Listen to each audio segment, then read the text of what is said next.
Thank you. We'll go around and make introductions of members of the Budget Committee. I am Tim Brown, Chairman of Ways and Means, Chairman of the Budget Committee. Ben Cooley, Director of Fiscal Policy. Ben Cooley, Director of Fiscal Policy for the House Republican Caucus. Zach Jackson, I'm the Governor's Budget Director. Joe Habig, Deputy Budget Director. Lisa Ackelberg, Deputy Budget Director. Brown, Senate District 15, and alternate to the budget. Seth Hinshaw, Fiscal Analyst for the Senate Republican Caucus. Bob Cherry, State Representative, District 53, alternate for the Republicans.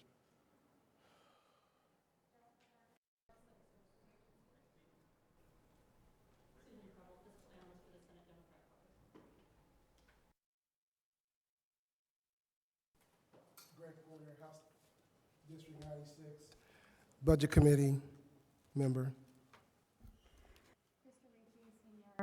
Fiscal Analyst for the Senate Republican Caucus. Thank you.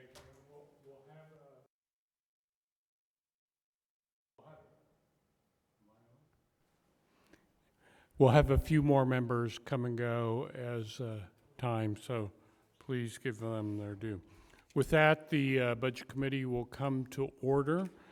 You have September 2020 minutes. Are there any additions or corrections to the minutes? Can I have a motion? So moved. It's been moved and seconded to approve the minutes. All those in favor say aye. Aye. Opposed, nay. The minutes are approved. We have October 2020, October 20th agenda before you. Is there any motion to add or remove items from the agenda? With that, the agenda is put on the table and we'll start going through the agenda going forward. First, we're going to go through agency projects. And first, we have Department of Transportation's Mr. McAvoy to present Department of Transportation. Morning, Mr. Chairman, members of the committee. Indiana Department of Transportation formally requests funding in the amount of $210,000 for the architectural and engineering fee for the renovation of the existing Bluffton Subdistrict building. The existing 13,785 square foot subdistrict was built in 1996 and is experiencing significant structural and operational issues. The structural issues result in exterior precast panel cracking and corner joint separation. The panel cracking is due to the thickness of the precast panels. They are 8 inches and should be 12. The 8-inch thickness does not provide enough panel rigidity, thus the cracking. The corner joint separation exposes the interior of the building to the outside elements and is due to temperature fluctuations that cause the panels to bow outward. The age and condition of the structure has contributed to operational and environmental issues, such as ADA accessibility in the restrooms and conference room, garage bays that are not large enough to service a fully dressed dump truck or tanker truck, and the inability to wash trucks inside with containment. Renovation of the existing sub will manage these concerns and extend the life of the building. In addition, the renovation of this existing subdistrict will reduce the amount of time it takes to service our dump trucks, thus reducing public safety concerns, especially during a snow fight. Questions for Mr. McAvoy? Thank you. Next. Next project, the Indiana Department of Transportation formally requests funding in the amount of $252,000 for the architectural and engineering fee for the construction of an 11,000 square foot unit building and a 17,000 square foot salt building in LaGrange, Indiana. This new unit building will replace the existing 2,500 square foot Brimfield unit building that was built in 1967 and the 1,800 square foot Shipshewana unit building that was built in 1966. The new salt building will replace the existing salt domes that were built in 1976 and 1988. Both buildings will be constructed on a new site in LaGrange. The existing buildings do not allow for OSHA-approved work clearances or proper ventilation in the garage spaces. In addition, the age and conditions of the structures has contributed to other operational environmental concerns such as ADA accessibility, the inability to wash trucks inside with containment, site drainage, and site stormwater drainage issues. The existing salt buildings do not allow for salt to be offloaded and loaded under roof out of the weather. Offloading and loading of salt outside in winter weather is unsafe and contributes to on-site salt contamination. Construction of the new unit building and salt building will mitigate all those concerns. Upon completion of the new unit and salt building, the existing Brimfield and Shipshewana unit sites will be sold. Thank you. So will the next budget cycle, you'll have a request for construction projects for buildings on these two areas? Correct. Okay, so there's no money there, nothing's been approved? No, we always Approved design for year co- one, construct year two. Okay. So it'd be the first year of the next biennium. Representative Porter. Thank you, Mr. Chairman. How many salt domes do we currently have? So we have 115 salt buildings across the state, and we have 98 left to replace. Okay, that's my next question. So, and To meet our current standard, I should say. okay, so we'll be replacing salt domes with buildings over the next whenever. Longer than my career, yes. And mine too. That's All right. right, thank you. Yep.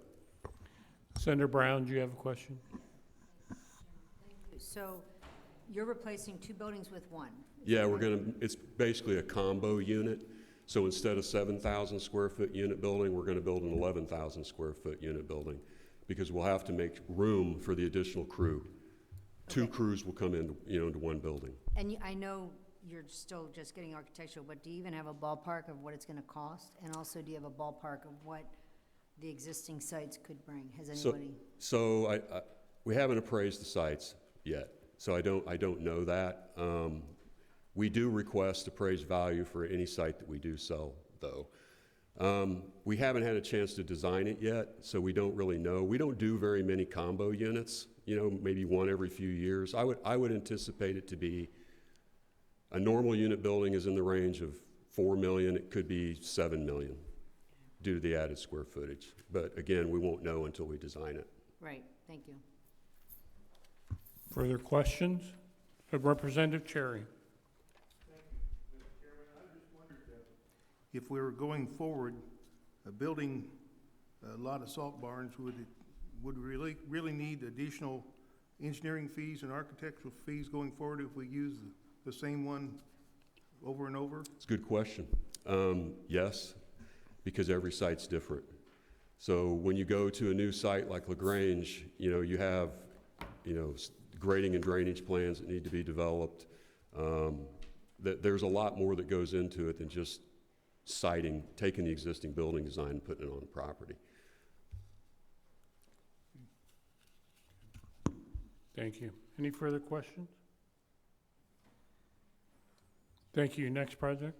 Last project we have, the Indiana Department of Transportation formally requests funding in the amount of $3,765,000 for Phase 3 of the replacement of the mechanical, electrical, plumbing systems at our Central Materials and Testing Facility in Indianapolis. The Materials and Testing Building was built in 1967 and has numerous defects that we must address for safety and operational reasons. The risk of not updating the Materials and Testing Building may have employee safety consequences as well as OSHA fines. The building poses a risk to employee safety, health, and the environment. Many of the building's original mechanical, electrical, plumbing systems are intact and while operational are at the end of their useful life. The building's potable water is undrinkable due to contaminants from the distribution piping. The electrical system is undersized for current and future need, and the building does not have a fire sprinkler system. In addition, the building's air handling units are no longer able to provide enough makeup air to the labs, causing them to be negative. Positive air pressure is a requirement for a lab to keep instruments within calibration limits. Phase 3 will include renovation of the concrete lab, the hot mix asphalt lab, provide a dust collection system to the concrete lab to prevent silica exposure, replace all perimeter windows, install new LED lighting, and renovate a break room and the remaining restroom in the lab area of the building. Are there any further phases beyond Phase 3? There will be one final phase, Phase 4. And the reason is we originally intended it to be 3 phases, but when you have a 50-year-old, 66,000 square foot building and you start to expose the elements, you identify other issues in the system that were unknown or unforeseen when you started the engineering. So we're confident that we can complete the project with a Phase 4, probably at about 1.5 million would complete the project. Okay. Any further questions? Senator Taylor. Thank you, Mr. Chairman. I just wanted to make sure that I have my bearings correct. This project was part of the budget. Yes, it was part of the state highway line item. Okay, so it's a line item in the budget? It was part of that, yes. Okay. We are, I believe, and I think we're gonna actually have a discussion, or we've had a discussion. We are behind on revenue, am I correct? Yes. And we're doing a almost $4 million project. I mean, there's been several projects that we had in the budget. Was this decreased in any way from the budget line item? I do not know. This is the requested amount?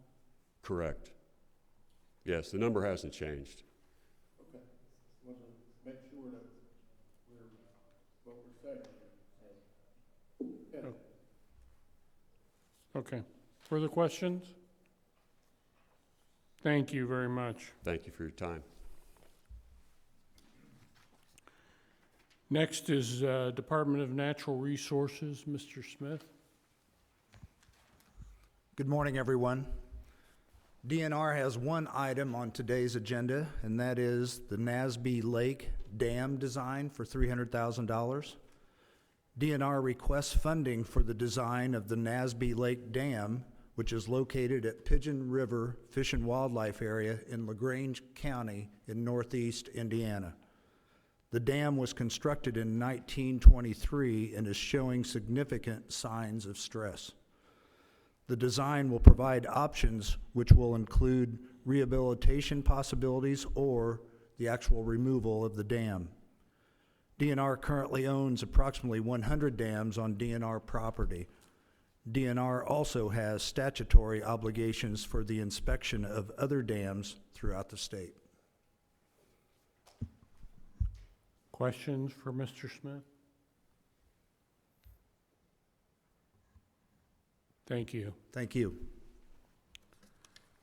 Next is Department of Corrections, Mr. Orm. Thank you, Mr. Chairman and members of the committee. Good morning. We have one project for your consideration today. It's an Indiana Correctional Industries project, the re-roofing of the ICI warehouse in Plainfield, Indiana. All commissary is housed and distributed through this 86,000 square foot warehouse. It's located within the secure perimeter of the Plainfield Correctional Facility. The roofing has simply come to the end of its useful life. The building is approaching 30 years old. The roof is brittle and leaking and requires replacement. The $1.2 million provides for a very resilient roof that will last for many decades to come. Senator Brown. Thank you, Mr. Chairman.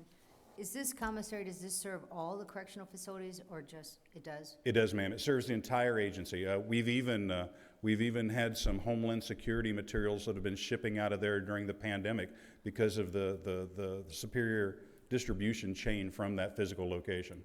Thank you. Senator Taylor. Mr. Chairman, thank you. I have a question for you. This roof construction that we're doing here, what would happen if we delayed this for 2 years? In this particular case, the roof is leaking. There are some roofs, without going too far into detail, there are some roofs that you can gain 2 years with no repercussions. This roof, I have absolutely been on this roof. It is It is leaking and it is past the point of no return. The exercise that I ran with the calculations, if we wait 2 years on this roof, this 1.2 million roof will become a $3 million roof because of more damage and rainwater infiltration into the building envelope. Okay, thank you. Yes, sir. Further questions, comments? Thank you. Thank you. Next is the Indiana Finance Authority, Mr. McGough or Mr. McGough. Thank you, Mr. Chairman, members of the committee. My name is Jim McGough, and I'm the Director of Environmental Programs for the Indiana Finance Authority.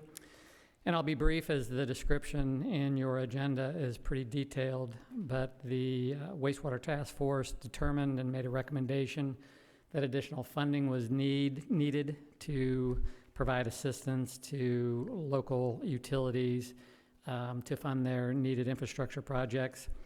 And the request is for $20 million that would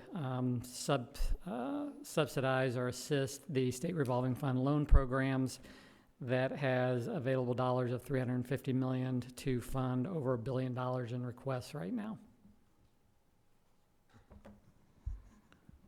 Questions?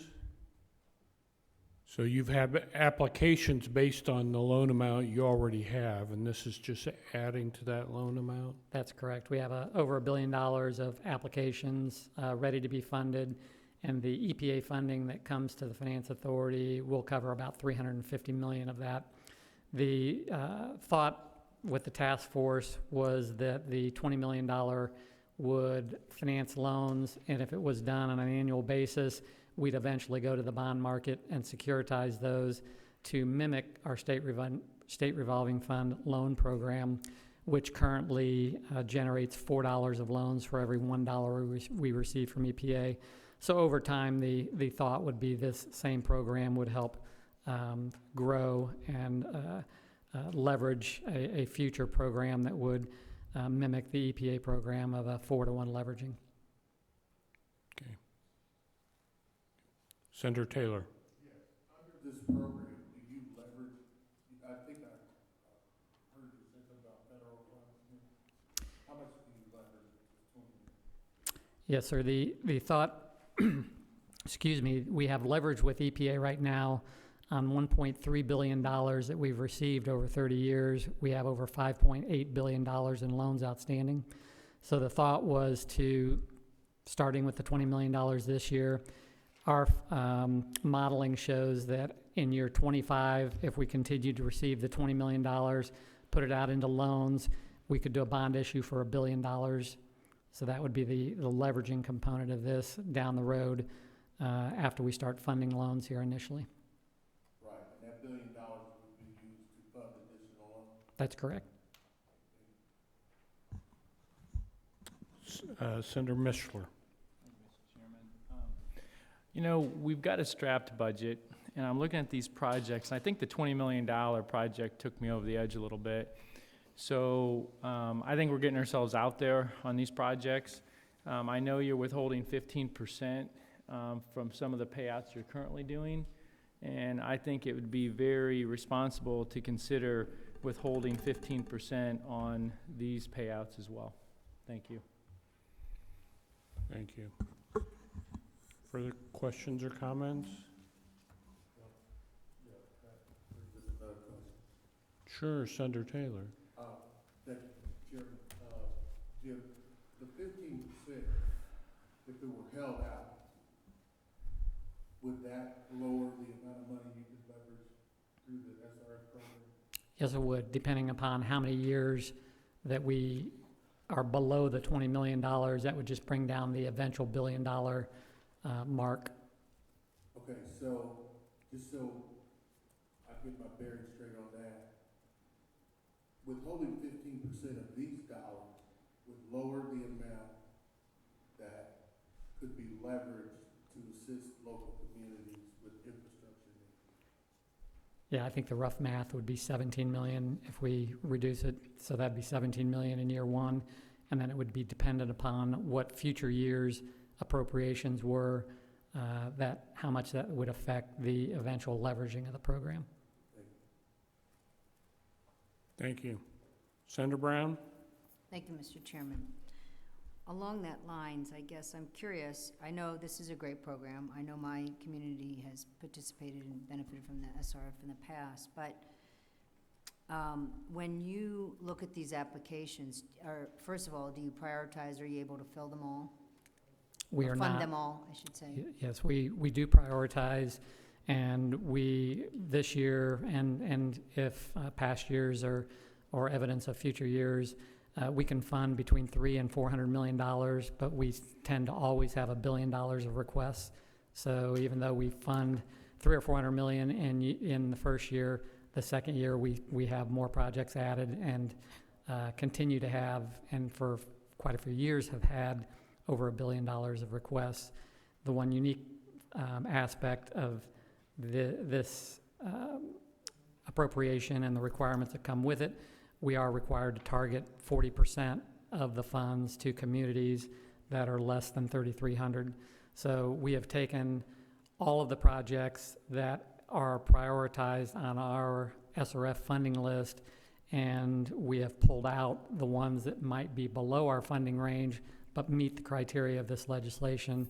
So this will enable funding of some of the smaller communities that might not score high enough to get our federal funding. Okay, so sort of along that line, because I know some communities have pretty hefty bills out there still as they're complying with EPA mandates. But do you also look in your funding approvals, the rates that the locals have set to make sure that they are, in a sense, paying their fair share? And are the other taxes that the local communities taken into effect, and/or, for example, if a community is funding on the other side, if you will, if they're continuing, for example, to fund salary increases, do you look at that too in determining whether or not they should be eligible for an SRF?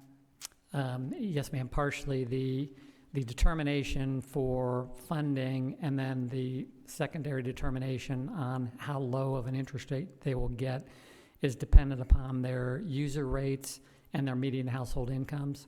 So the communities with low median household incomes and high user rates are the ones that are ranking the highest, and they will also receive our lowest interest rates. Our interest rates, it's a 9-box matrix that can range from now, it's reset quarterly, like a 2.5% down to a 2%. So a community with low MHI, high user rates would qualify likely for a 2% rate. And then we also look at, for the wastewater rates, $65 being a target, drinking water, $45 a month being a target. And so if a community comes to us and their project would drive their rates to $85 or $100, we would not only give them a discounted interest rate, but try to find them grant funding to bring the $85 or the projected $85 or $100 rate down closer to the $65 rate. And the same criteria would be applicable to all loans that would be associated with the state funding.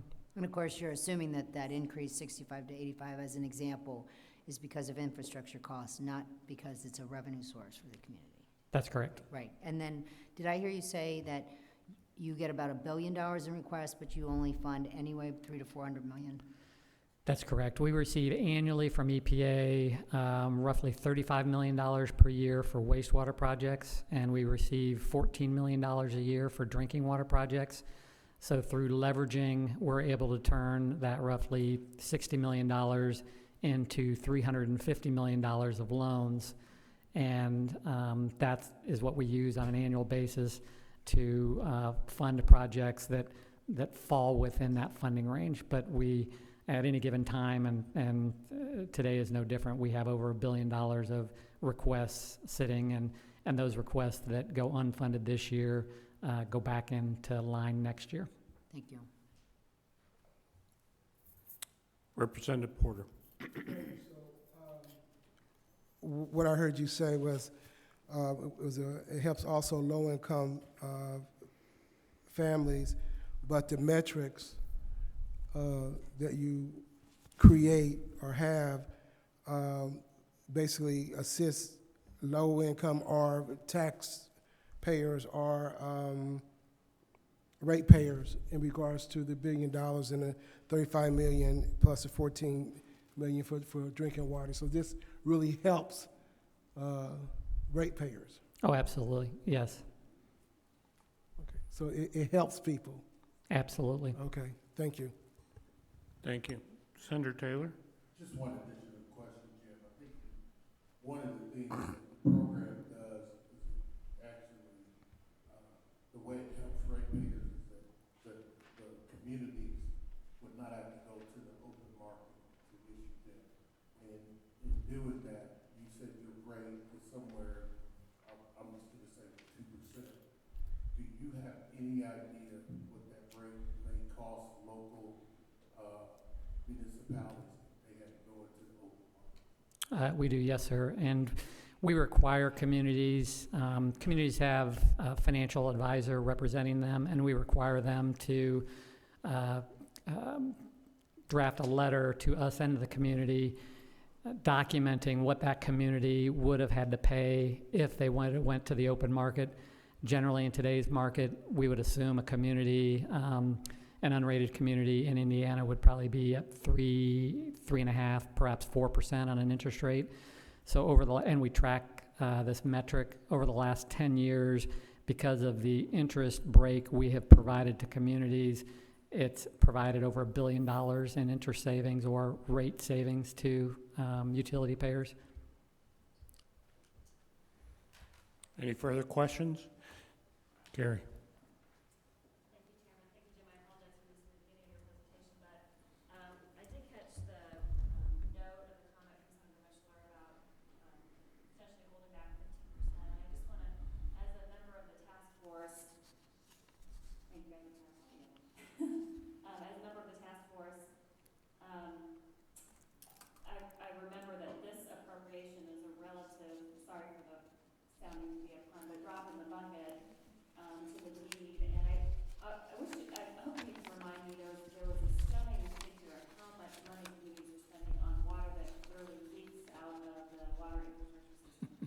Yeah, it's about $50 million a year just on the drinking water side that is what's considered non-revenue to water, meaning that it is lost and not, there's no revenues collected for it.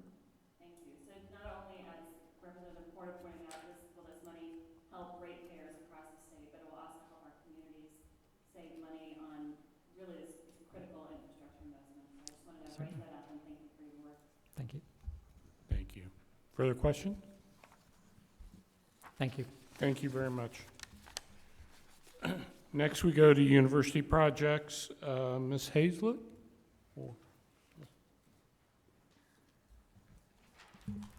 Good morning, Chairman Brown, members of the committee and staff. It's an honor to be before you today to represent the needs of Purdue University. I come before you to ask for approval to move ahead with 2 deferred maintenance projects on our 2 regional campuses, and together these projects total $3.5 million.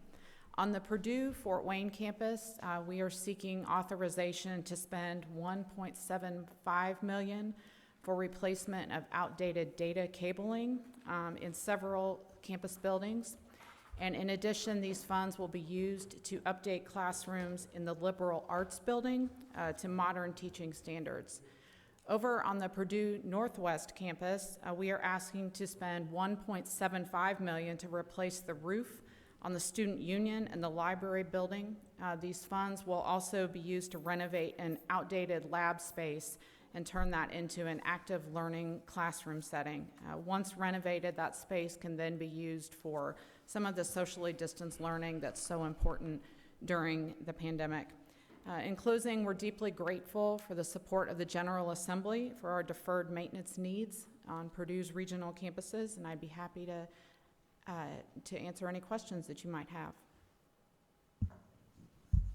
Questions?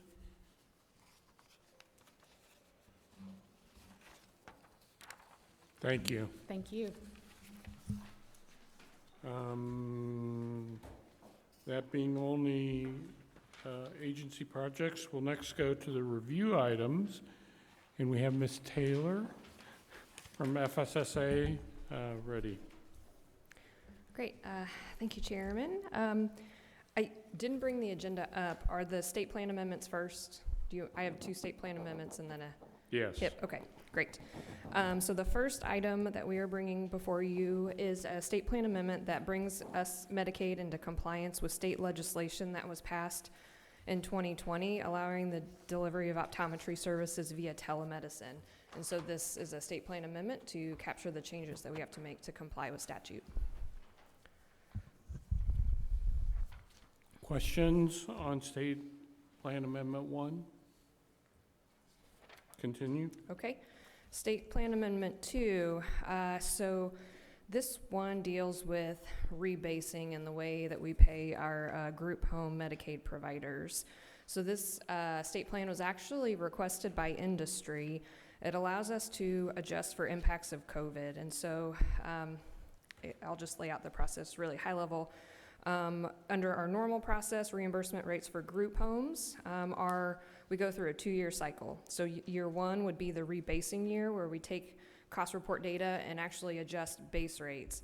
And then in the second year, or the non-rebasing year, we add an inflation adjustment or index it. And we index the previous year's base rate. And so that's the cycle, the typical cycle. For what we're entering starting October 1st, 2020, which I think is federal fiscal year 2021, that's our next year where we would typically rebase. But because of the uncertainty of COVID data and all that experience, industry has asked that we index instead of rebase. And because we have a 2-year cycle in our state plan amendment, we have to present it to you today, because we're gonna have to adjust that contract with the federal government. So, in just a sentence or two here, historically, we do see higher rate increases in rebasing years when we actually pull in the cost as opposed to indexing. But our pricing consultants, they've estimated that with just the COVID in the data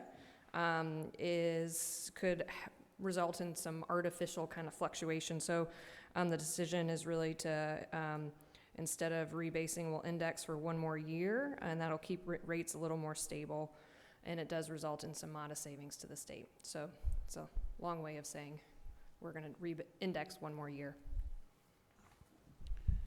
Do you use an inflationary index that's unique to the state of Indiana, or is it a national It's a good statistic? question. I don't know. I thought I was doing well to tell you that we're indexing. I could go back and check with our that's okay. reimbursement team.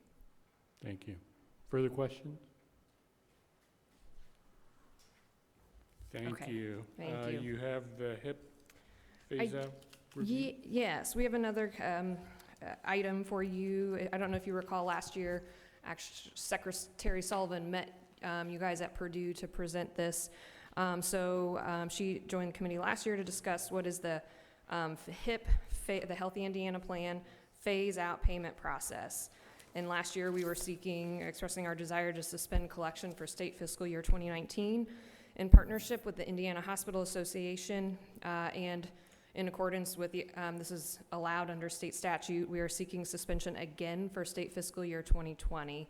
So, as a reminder, the HIP waiver was approved by CMS in January 2015 in order to provide health coverage to individuals between 100 and 138% of the federal poverty level.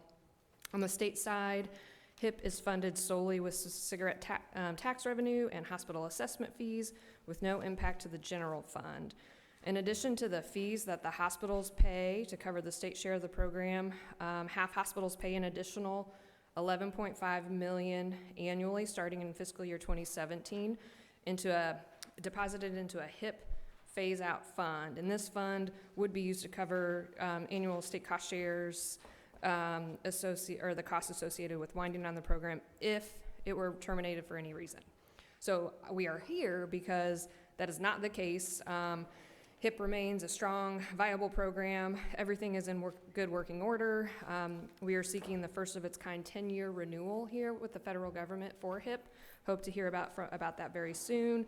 We don't expect major changes, and for that reason, we feel comfortable foregoing the $11.5 million collection for state fiscal year 2020 and are presenting that to you today. Thank you. Do you have a question? Yeah, I just want to make, thank you, Mr. Chairman. I just want to make sure I heard you correct. Okay. So this fund that is paid in by the hospital of 11.5 million a year, you want to forego that payment for this year.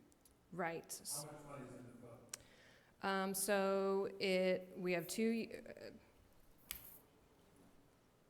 100 and, hold on just a second.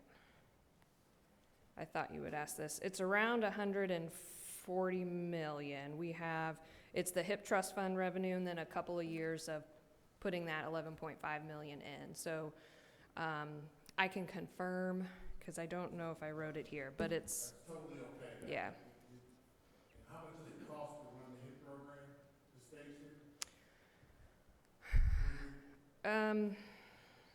Let me see. I don't know if I brought up. Give me just a sec.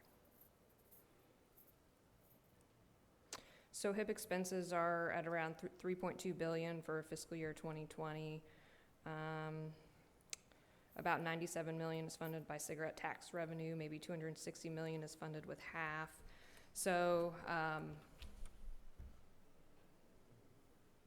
see some.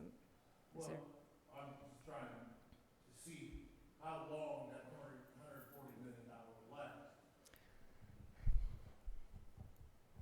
Well, so the good news is I think it's a protection built in statute, but we don't have any reason to think that we need it at this time, so. Right, I know you don't need it now. Yeah. But, okay, and so in totally fiscally responsible with the actual putting this in statute, which is a good shield, and I know my colleagues love reserves, so I think that's a smart thing. But have you ever been in this position before where a program has been paid for itself and everything else? I'm just wondering why this is the first time. Is this the first time we've asked for suspension? No, so we did this last year as well, yeah. So And we did this last year? right. All right. And the year before? I think we collected it for a couple of years, but then before that, the statute had this effective in 2017, so it didn't exist before then. All right. I just want to make sure that okay. Do we use these funds for anything? No, no. That's these. This is set aside, just set aside. Okay, thank you. Senator Brown. Thank you, Mr. Chairman. So my understanding is we have the hospital assessment fee, which covers with cigarette tax revenue, covers our HIP expansion. But we also have this additional phase-out fund in case we lose the waiver, right? So Right. if we don't have that, then we know we're gonna have to backfill a little bit more and go back to, I'm gonna call it the traditional.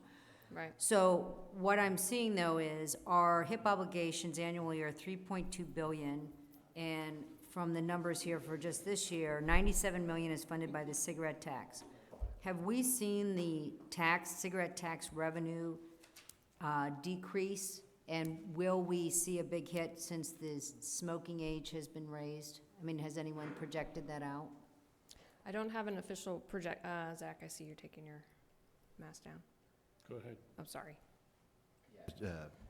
Senator Brown, you're exactly right. That is a declining revenue source for the state.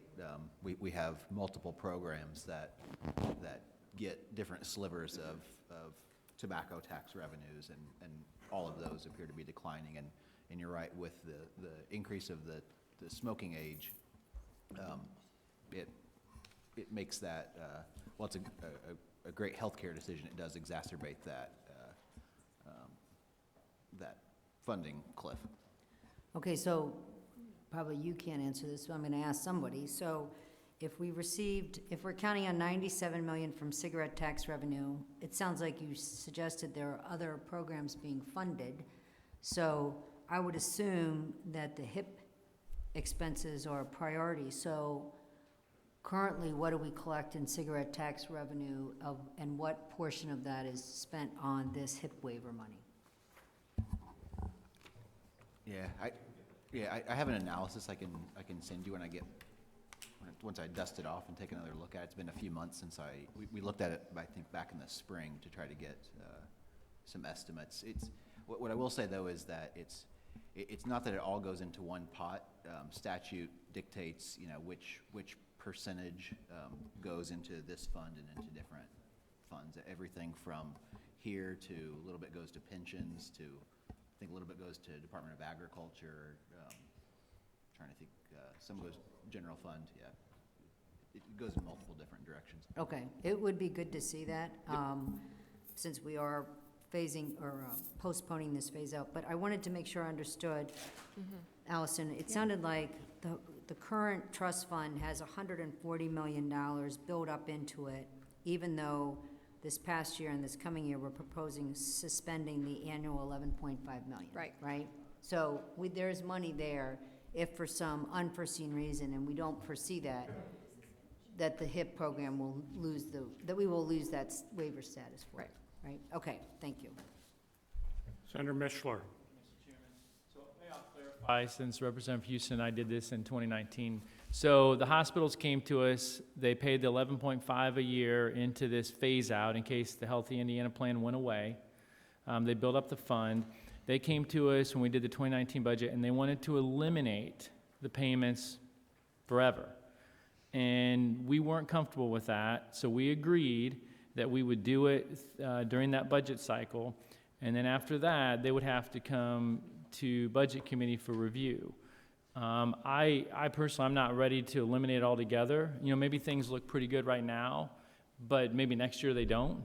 And so we can bring that back. I just didn't want to eliminate it altogether, so that's why we put in there that every year, if the administration feels comfortable doing it, they have to have Budget Committee review. So that's kind of the history of it, so thank you. Thank you. If I may, yes, I think that's, I think when you see the hospitals are paying in $357 million a year, I think that's, 11.5 million really isn't, but it's certainly something they don't need to pay, and we're not going to use it, and certainly with the COVID hit, I'm sure they appreciate that, but thank you for clarifying that. Senator Taylor. For my question, I agree, the amount is tremendous of what the hospitals do contribute and all of the services they provide. I just wanted to have some clarity on the suspension rather than the termination. I think Senator Mishler has explained that, and I'm glad that we're at least looking at the suspension. Representative Porter. Thank you, Chairman Brown. Thank you very much. Allison, I have a question. Sure. What if, with the flavor of what's going on throughout this country right now, what if the Supreme Court overturns the ACA? Then what happens here in the state of Indiana? Is it appropriate to say, I don't have the answer right now, right? I think that's a Isn't it $90 million, is it a 90% match? Yeah, so yes, through the expansion. So I honestly, I think we're aware and are thinking about that, but we're full steam ahead. Like I said, we have a 10-year renewal in. We intend to, we're all in on HIP. So that would be, I think we'd need to have a separate conversation, and I probably need to prepare and be ready to talk to you about what if that's all right with you, Representative Porter. I just posed a question, whatever the chairman and the other committee members want to do, but Okay, I like to be, Chairman. I like to be informed about what if, which is a reality every day. That's true. Further questions, comments?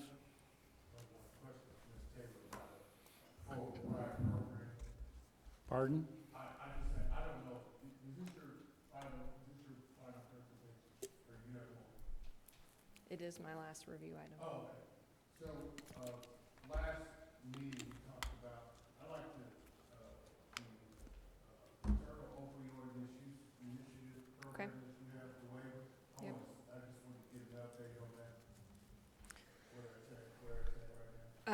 Still active. I think we brought a state plan amendment to cover the coverage portion, postpartum up to a year. We are still in the development and planning phase, so we have an active work group working on the infrastructure, working with our health plans. I know you had a couple of questions that we, in terms of impact and especially, we wrote it down, but ensuring we are appropriately targeting Black moms, and so we are working. That's a really important component. So.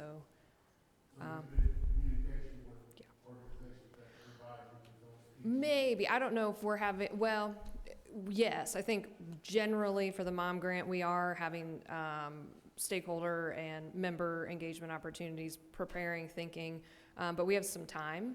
So we're in the initial build-up stage. Okay. I just want to make sure that is very, very critical in my mind. So Understand. we need to make sure that we do everything we can. It wasn't in the minutes what I brought up, but I want to make Okay. sure that we We got it. emphasize that going forward. Absolutely. And we will make sure we stay in contact about our progress. Thank Your you. points were well taken. Further questions? Thank you. Thank you. Okay, thanks. Thank you, Allison. Next, we go to the Indiana Finance Authority, Mr. Hughey and Ms. Rubin.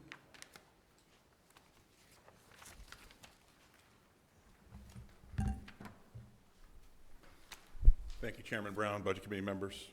The IFA, in cooperation with INDOT, has been proceeding under Indiana Code 8-15-5, which is the public-private agreement statute, to seek offers from one or more private sector entities to design and build I-69 Section 6 Contract 5 project pursuant to a public-private agreement. The IFA, rather than INDOT, is the procuring party because INDOT's public-private agreement statute limits INDOT's authority to enter into public-private agreements for I-69. The project is the sixth and final section of the new Interstate 69 connection between Evansville and Indianapolis, and includes full reconstruction and conversion of a portion of the existing State Road 37 to proposed I-69 in Marion and Johnson counties. Upon recommendation of INDOT, the IFA preliminary selected Walsh Milestone JV as the selected offeror at its September 17th, 2020 meeting. After public hearings were held on October 6th and 7th in Franklin and Indianapolis and virtually, the IFA adopted a determination resolution at its October 15th, 2020 meeting, designating Walsh Milestone JV should be designated as a DB design build contractor for the project. No one attended either public hearing or virtual hearing, and no comments were received. The IFA is not issuing any debt for this project, nor is there any availability payments being made on this project similar to our Ohio River Bridge project, where we pay a developer an availability fee for operating and maintaining the Ohio River bridges. As required under Indiana Code 8-15-5, IFA is requesting that the State Budget Committee review IFA's determination that Walsh Milestone JV should be designated as a design build contractor, and two, that INDOT expects to request appropriations to transfer funds to the IFA for the IFA to use to pay the design build contractor under the public-private agreement.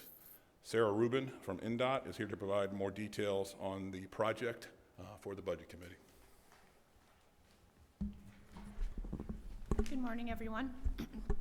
So the slide deck that we're going to go through provides a bit of an overview about the corridor, some specific details, which Deanne already started to discuss related to I-69 Section 6 Contract 5. We'll also talk about the procurement process and the evaluation process, just to familiarize you with the process that we went through to ultimately select the Walsh Milestone team. So just a couple of highlights related to the I-69 Section 6 corridor. So this is the portion of I-69 that connects Martinsville to Indianapolis. Within that corridor, we will be upgrading 26 miles of highway to new interstate. We have 35 lane miles of new local access roads in Morgan, Johnson, and Marion County. We also have 39 new bridges, 35 existing bridges that will either be rehabilitated or replaced as part of the project. If you're familiar with traveling this corridor, you'll note that there are currently 14 traffic signals out there. We'll be eliminating those as part of this project. So ultimately, the connection points between Martinsville and Indianapolis will compress down to 10 interstate interchanges with connectivity between one another with the local access roads. This is just a quick slide to highlight how we're delivering the corridor. So we have it divided into 5 construction contracts. Contract 5 being the best value that we're here to discuss today.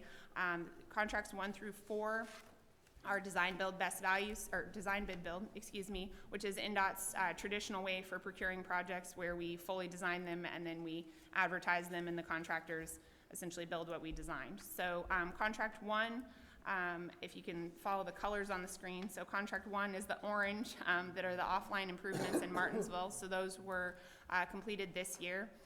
Contract 2 is underway this year. It's the mainline improvements and several interchanges through Martinsville. Those are in green. We expect completion of that work in 2022. Contract 3, which is under construction this year, expected to be complete in early 21, are those that are in yellow. Those are the S-line or kind of overpasses and local access roads throughout Morgan County. And then contract 4 is the red that stretches kind of the middle of the corridor, and that includes 3 interchanges and the mainline improvements of I-69 itself. And then, as I mentioned, contract 5, which is the blue, which connects at about Fairview Road in northern Johnson County up to 465, and then from approximately on-off ramps at I-70 to just east of Madison along 465. So to go into a little bit more detail about the Contract 5 project specifically, so within the limits of that contract, we will be doing a full reconstruction and conversion of State Road 37, upgrading that to I-69. We'll be adding additional lanes in that area as well. So currently there are 4 lanes total, 2 in each direction. When we're fully built out, it'll be 4 lanes northbound, 4 lanes southbound. So a lot of additional capacity to be able to handle the traffic. We also anticipate full reconstruction and widening along 465, so we'll be adding a lane in each direction along 465 between roughly Man Road and US 31, so that will help with the capacity along 465 along the south side. Some of the key attributes of Contract 5, we're improving safety and the operations of the corridor, so not only the I-69 corridor, but also the 465 corridor.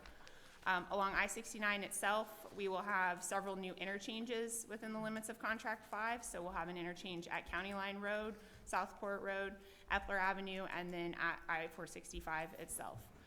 Within the limits of Contract 5, we anticipate 45 new or replaced bridges throughout the project limits and 68 lane miles of pavement to be replaced. So the schedule that's on the screen before you. This is just to kind of familiarize you with the timeline that we've been working on this procurement. So our RFQ was issued in July of 2019. Through last fall, we worked through the shortlisting process, and through the winter and technically spring and summer, we've worked through the RFP process, issuing our RFP in March, and then we did 3 addendums throughout the year. So those were our industry review process with the 2 proposer teams that were shortlisted to understand what questions they had about the contract and kind of work to adjust those contracting provisions. The proposals were submitted on August 13th, and we went through an evaluation process. As Dan had mentioned, we held our public hearings after the IFA board meeting in September, and so that's really the next step in working towards contract award is being with you all today. We anticipate commercial close in the November to December timeframe, with ultimately giving the contractor the notice to proceed with their work at that time. So the 2 proposer teams that were shortlisted last fall and that we've worked through this process with are the Lunda Tudor Perini JV team. So the equity members of that are Lunda Construction Company, Tudor Perini Corporation, and then their lead engineer is WSP USA. And then the second team was the Walsh Milestone Joint Venture, which comprises of the Walsh Construction Company, Milestone Contractors, and then their lead engineer being American Structure Point, excuse me. So once the proposals were submitted in August, I'm going to go through the next couple of slides that talk about the scoring process that we used for determining that final result on who we would select. So each team submitted a technical proposal and a price proposal. There were a total of 100 points that were available, a maximum of 35 points for the technical proposal and a maximum of 65 points for the price proposal. The preferred proposer was selected based on a combination of those two scores. So to start out with the technical proposal score, which is, as I mentioned, the 35 of the 100 points total, that score is then broken down into three major elements. You have the preliminary project management plan, which is worth 20 points, the preliminary design build plan, which is essentially them explaining how they're going to design it and then ultimately build it, was worth 45 points, and then total project duration, which is the project schedule, is worth 35 points. So there was a dedicated technical team that evaluated the technical proposal, and that team was separate from the folks that were on the price proposal. So the price proposal represents 65 of the total 100 points available. The price proposal was evaluated based on pass-fail criteria that included, but were not limited to, the reasonability of what they were proposing, whether it contained the required security and surety information, and also the proposer team's financial capacity to be able to deliver the project. So the final step in the evaluation was to merge those two pieces together to get to the final score. So you add up what a given team received on the technical proposal and what they received on the price proposal score, and that gave you your total proposal score. And as Dan mentioned at the beginning of the presentation, the team that was selected was the Walsh Milestone team. Their lead engineer as American Structure Point, and then additional team members that are part of that team include E&B Paving, AECOM Technical Services, Jansen and Spons Engineering, Terracon Consultants, James H. Drew, and the McCormick Group. A couple of highlights related to the proposal. So the best value, which is kind of an inherent part of this process, price is part of that, innovations, technical innovations are part of that. The Walsh Milestone proposal bid price was $728.2 million. Their proposal demonstrated a strong project management approach and also strong structuring of the team. Some of the innovations that were reflected in their proposal include reducing the utility impacts within the corridor, the MOT phasing, reduced conflict points, and improved traveler mobility. So MOT and safety were huge components or ultimately why we chose to do a design build best value for the innovations that were there. They also reduced the geotechnical risk, and they were able to eliminate 3 bridges. They provided a well-organized baseline schedule. They were able to reduce the overall footprint of the system-to-system interchange, which is where I-69 ties into 465. They also demonstrated an extensive safety training program as part of their proposal. And the project DBE goal, which is set at 10%, they were able to demonstrate that they would be able to achieve that DBE goal. So part of the mechanics for how we select them and then ultimately how we pay them for the work as we progress forward, under the Public-Private Partnership Agreement, or PPA, IFA agrees to pay the Walsh Milestone joint venture pavements over the course of the construction period in an aggregate amount not to exceed the $728.2 million. NDOT will enter into a progress payment agreement with NDOT, by which it obligates NDOT to make payments to the IFA, so that then IFA can in turn make payments to the Walsh Milestone joint venture. The payments by NDOT to IFA under the progress payment agreement are funded from appropriations that are made available by the General Assembly. And IFA's obligation to make the payments under the PPA terminate after the final acceptance of construction. It's important to, I guess, underscore, given the different types of procurements that NDOT does related to these large projects, is that this arrangement is not an availability payment model, which was what was used on the East End crossing of the ORB project, and the IFA is not issuing debt to pay for the project. So the contract 5 portion and also the other 4 contracts for the corridor are already fully funded. So we're not asking for additional funds to be able to deliver this project. This next slide just kind of helps break it out across the years as far as how the progress payments will work. So these are the anticipated NDOT appropriation annual amounts that we will, over the course of each of those fiscal years, be making those funds available to IFA so that ultimately they will have the funds at hand to be able to pay the invoices from the Walsh Milestone team as we receive those. So with that, we'll take any questions that you might have. Questions for Mr. Heavey or Ms. Rubin? Senator Taylor? Okay. Representative Porter? Thank you, Mr. Chairman. On page 9 of the price proposal score, I'm just kind of, I need to ask a question because of what happened before with other people or other companies gone bankrupt. In regards to the security and surety bond, what is the percentage of that surety bond? So, I don't want to speak up. Do you want to? It's an NDOT project. I'll go ahead and let you Sure. handle that one, Sarah. So the information they provided related to those elements, it's more of a ability to do business. So like when they go out and engage in contracts with subcontractors for particular types of materials and things, it's ensuring that they would be able to have that level of, I would say, kind of professional financial coverage. Okay, but we as a state had to pick up the pieces when somebody else went bankrupt or whatever. So that's my question. What is the percentage? Don't tell me what it is. I know what it is, but what are the numbers? What is the percentage in regard to the surety bond? I would have to. Representative Porter, let me go back and check, but I believe it's going to be, it should be either 50% or 100%, but I'm going to verify that for you. Okay, and if I may, Mr. Chairman, one last question, then I yield to other individuals. The 700 and plus million, it didn't have any change orders in there. We've gotten hit before with change orders. Is this going to be no more than that? Because are they have change orders in there or not? Because you can low bid, but they can change order you to death. Right. So are there going to be any change order? Is that prohibited or not? So change orders are not prohibited. So it could be more than the $728 million.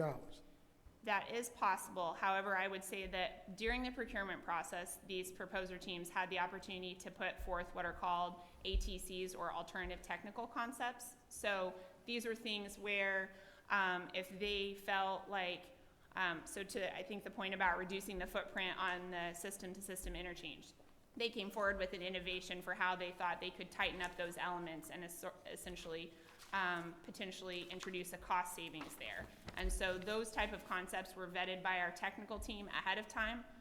Also some concepts related to how they could minimize some of the utility risks. So in the most optimistic perspective, I would say this is our price. However, we don't have that crystal ball downstream to know where there are unknown risks that we would anticipate. So there is a chance that there would be change orders, but if so, those would be highly scrutinized by both NDOT and IFA. So if you have change order, does that mean the DBE percentage is going to go up also? Or is it going to maintain at the mere minuscule 10%? I would have to double check on that. I think that if it's 10% of the overall contract, it would probably have to adjust. The contractor also does have a designated DBE coordinator, so if there is any movement with those, they would be responsible for helping us make sure that that's achieved. I would caution us on that because that's another way to get around, have full inclusion or partial or 10th inclusion in this process. Sure. We can double check on that and get back Thank to you very much. Thank you, Mr. Chairman. Thank you. Senator Taylor? Thank you, Mr. Chairman. Has this Walsh Milestone JV venture participated or actually provided services for any other phase? Of I-69 Section 6? No. Any other section 1 through 5? So I believe that the Walsh team was involved, so when the state reassumed Section 5, they were the general contractor or general manager that IFA and NDOT engaged to kind of course correct and ultimately get that finished. Okay. And in that, that construction is done or being? Section 5, yes. Okay. What did their DB percentage end up? Do you know? I do not. It's We can not check fair. on it. I didn't personally manage that portion of the corridor, but we Okay. could confirm. Can you provide that to the committee once you find that out? And the 10% is a goal, am I correct? Correct. And did they provide you with a plan to meet that goal? That is one of the deliverables that they owe to us. Yes. Okay. And in that deliverable, you were satisfied with their, or whoever the evaluating team was satisfied with their ability to provide at least a 10% goal? Okay. Yes. Now, the other proposals, and I think Dan may have to answer this. Those other proposals will be open for review for anybody? They will, with certain redactions of trade, of certain things that might be considered trade secrets or other things. That is correct. Right, confidential information will be redacted. Yep. And in doing that, can you provide, was the Walsh Milestone team the lowest price? Okay. Yes. And as far as the disparity in price, what did you see? We are currently still in contract negotiations with Walsh, so I can't speak to that at the moment. I'm sorry. It's okay. I knew I was walking up against a very thin line there. But that will be provided once the contract is executed, Dan, we will be able to see what the other bids were. Correct. As far as price in their technical part. Now, back to the technical part, the 35 points. NDOT has its own DBE program, correct? And what is the goal on federal projects for DBE participation? So our DBE division sets DBE goals by project, so Right. it tends to vary a little bit. They're the ones that established or worked with IFA to establish this 10% goal on this particular project. Are there any other projects where the goal is higher? I believe there are some projects that have a 11% or 12% DBE goal. Okay. And so what are the clawbacks if they don't meet, or are there any clawbacks if they don't meet the goal? I'm not being the expert with Okay, our all right. DBE It's probably an unfair procedures. question to ask you. Those matters are very important to me. I think I ask it on a lot of projects that come through this committee.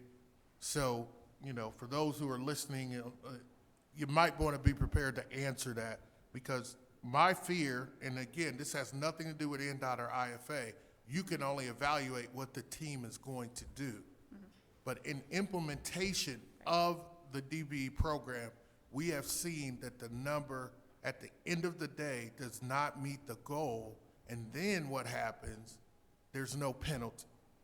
So I just want to put, and I'm not saying that it's happened on all the sections, because I think a couple of sections they did, but I think some of the sections they haven't met the goal, but there's no penalty.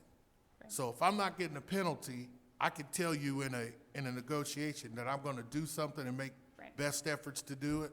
Yeah. So we might want to think about that later on. I know this is the last phase of the project, and I've been saying this since phase 1, but we might want to consider that. But good job in the evaluation, and I think, from a P3 program, this is a good thing for taxpayers in Indiana in regards to doing it this way. So, thanks. Thank you. Thank you. Further questions? Thank you very much. Thank you. We have an agenda with review items, the Budget Committee that has been put forward. Any additions or corrections to the agenda review items?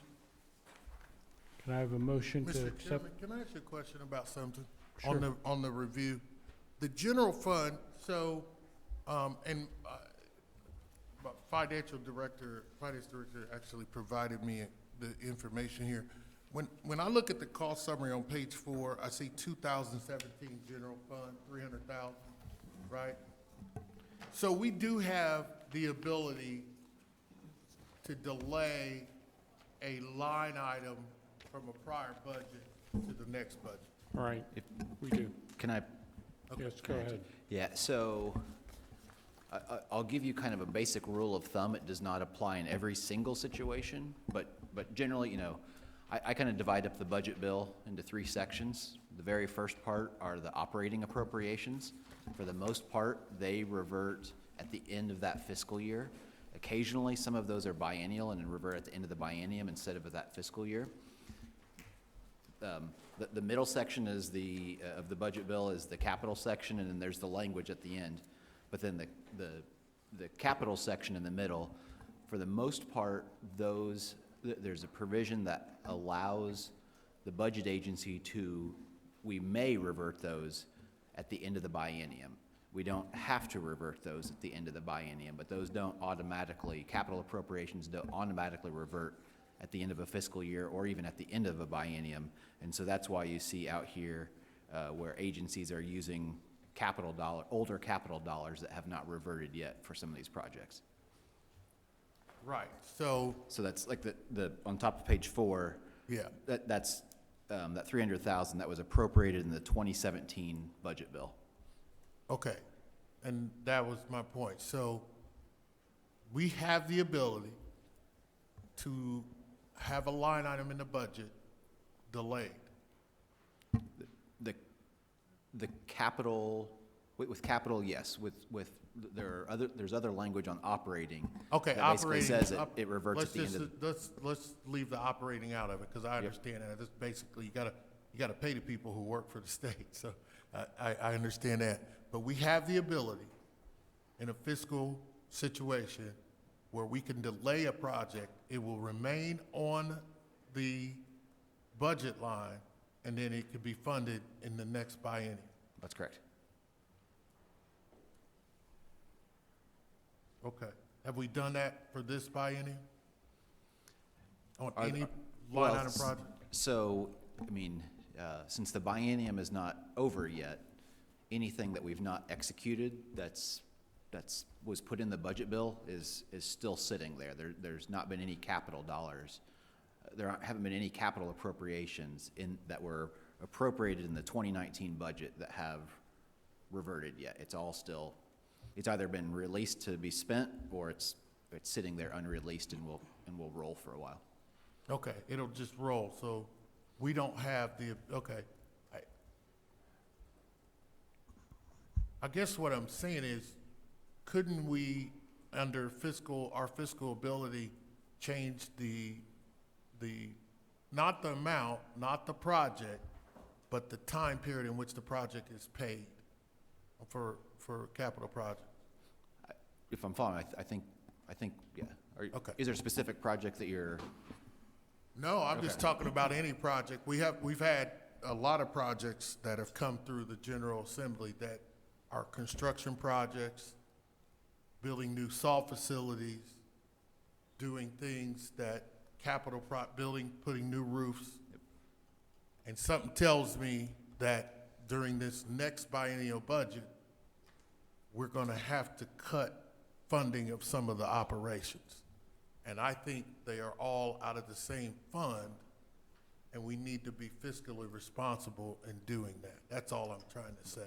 I just didn't know, I wanted to make sure we had the ability to kind of shift things around. So thank you. Thank you for your experience. Thank you. With that, I'd like to have a motion on the agenda and review items. Second. It's been moved and seconded, the agenda and review items. All those in favor say aye. Aye. Opposed? Same sign. The agenda and review items are accepted.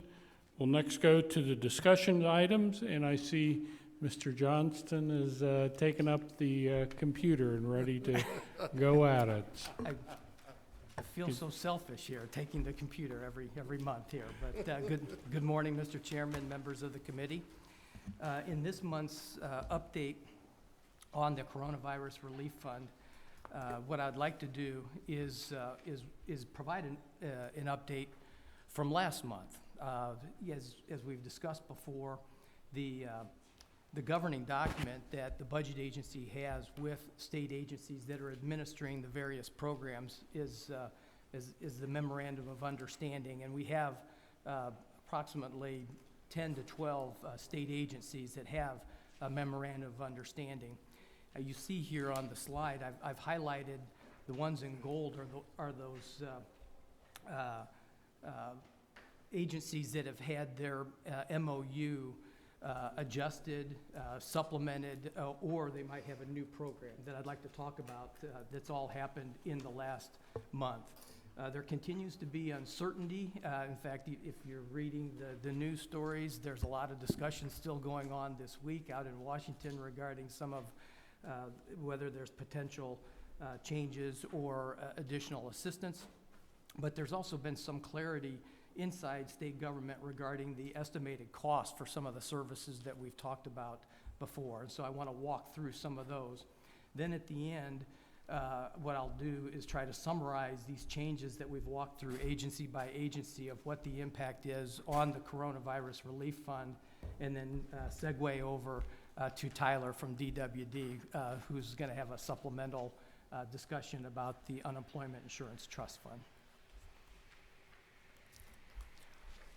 The first supplemental funding is with the Department of Health.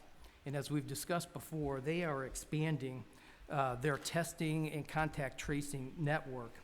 And so we are supplementing their MOU by approximately $200 million to build out this network. And so it's broken down into specimen processing, the actual collection of those specimens, data management, and then the contact tracing.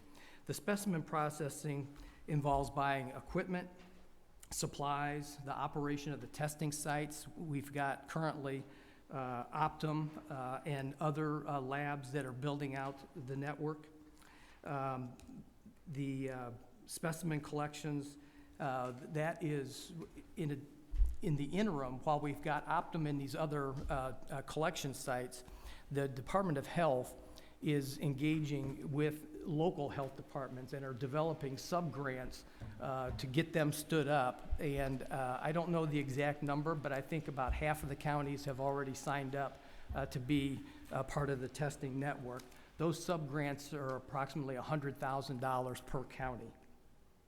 And then also with the just operations, there's a lot of expenses dealing with the cleaning, sanitizing.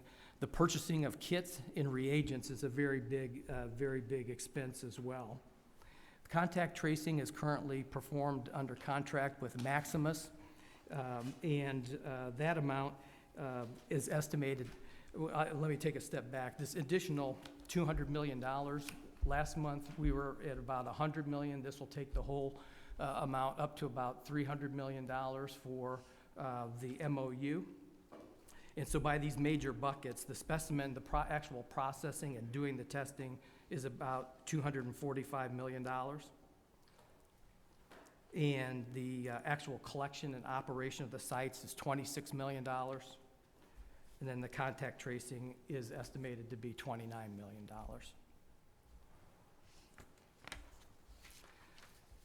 The next supplemental funding is with Family and Social Services Administration. Last month, or previous months, we had talked about a program that had been implemented for the day services for the disabled as well as the aging to help support those activities while essentially they were closed down for several months because of the pandemic. The supplemental funding here is across several different categories. The enhancement is about $150 million.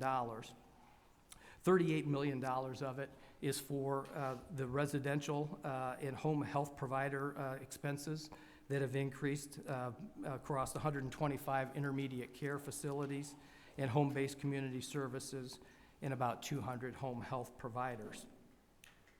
$83 million is estimated right now to support financially the nursing facilities that have been on the front line since the very beginning of the pandemic. And as we're seeing it, the tests and the positivity, it is still an issue that has to require great focus. Safe recovery sites are dealing with the homeless and in providing sites for the social distancing and safety and security for the homeless population. And then $15 million, excuse me, for operational costs. These are for enhanced call centers. As you may suspect, TANF, excuse me, TANF and SNAP inquiries have increased over the last several years, as well as last several months, along with Medicaid inquiries. And then also there's costs dealing with PPE at our state-run hospitals. The Workforce Cabinet is administering two job training programs, the Workforce Ready Grant as well as the Employer Training Grant. That got off very successfully over the course of the summer. Excuse me. And we've allocated or augmented that by $25 million. You can see here the number of enrollments in the Workforce Ready Grant program, 6,700, and spread across Ivy Tech. Thank you very much. Ivy Tech, other third-party providers, and Vincennes University with 3,300 completions spread across those same entities. I think when I was here last month, the enrollments were about 5,000, so that's been a pretty significant increase in just 1 month. And as far as the completions go, Ivy Tech at 2,500 is now at,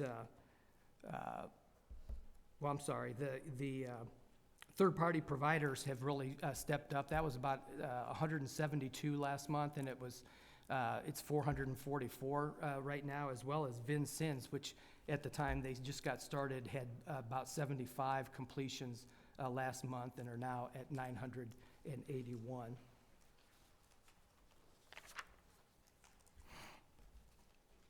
The Employer Training Grant has 720 employers with active agreements, over 10,000 trainees, almost 4,400 new hires, and 147 employers that have MBE, WBE, or veterans designations.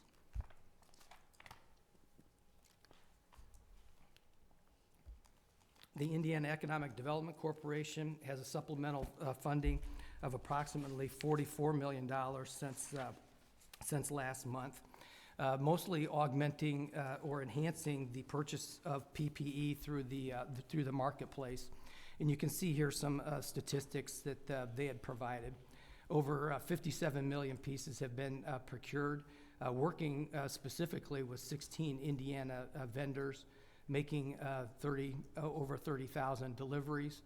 And then in separate deliveries, 2 rounds of deliveries to schools for masks and sanitizer. The Department of Health has its own logistics for the public health healthcare organizations, and they've distributed over 6 million pieces of PPE to those organizations. The Small Business Restart Program, we talked a little bit last month. It is picking up a little bit of demand, not as much as the IEDC would like, but they've changed some of the guidelines to expand eligibility as well as the amount of money that could be granted from that program. A new program is with the Department of Child Services to help cover the costs of some of their providers. They've had additional costs as well related to PPE and staffing. And so we would be, DCS would be working with the licensed child placement agencies, the community-based organizations, and the residential providers. That application process is happening now, and the applications are due November 5th. The Department of Agriculture has established a grant program for meat processors. That's a matching program where when a lot of the large meat processors around the country were shut down because of the pandemic, it put a lot of strain on the supply chain. And so this was a means to help them expand their capacity in order to prevent that in the future. They have 26 submissions, application submissions so far. They say there's another 40 that are in process. The applications are due Wednesday of this week. I think the number they gave me from Department of Ag is there's approximately 120 small meat processing plants in the state of Indiana that might be eligible for this.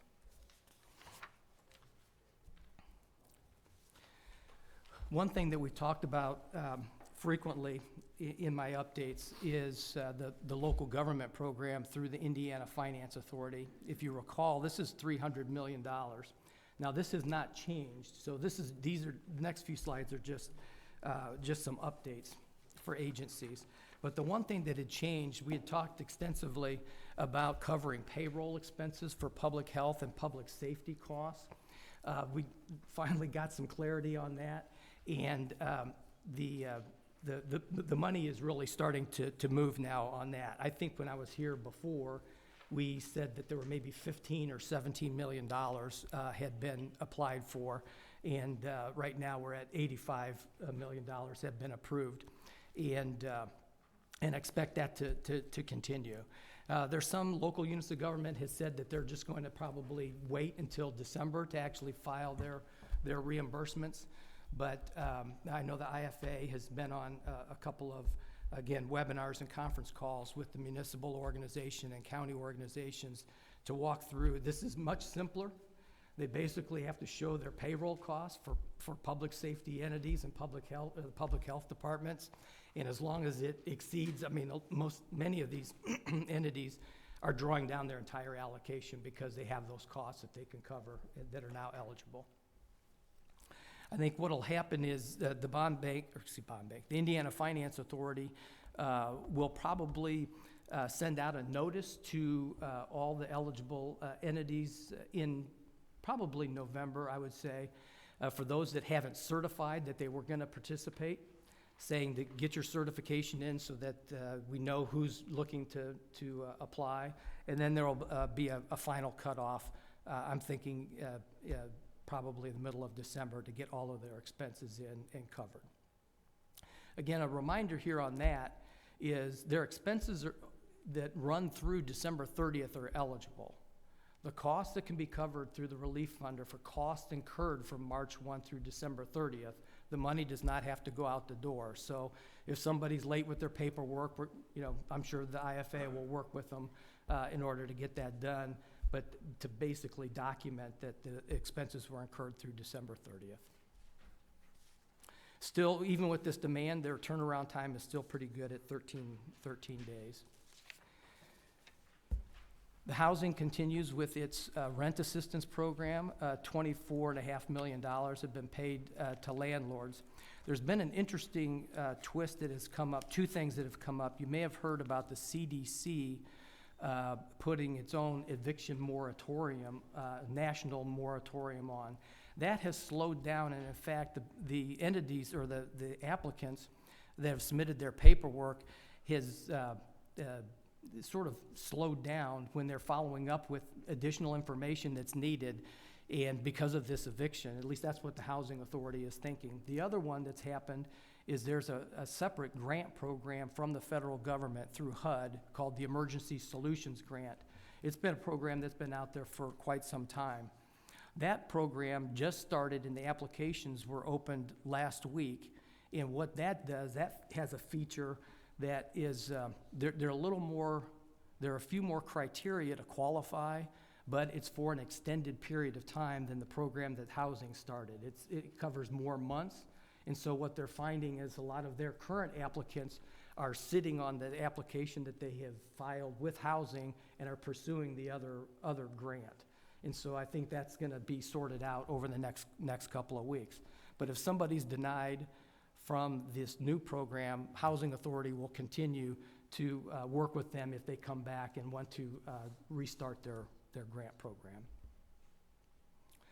The Indiana Destination Development Corporation is in the middle of finishing their paperwork for 479 grants to arts, cultural, and community event organizations, as well as the destination marketing organizations.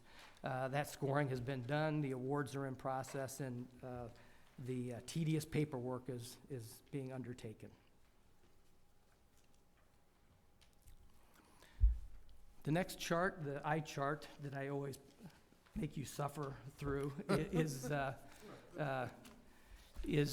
summary of what we have just covered. So let me take a second here and kind of set this up.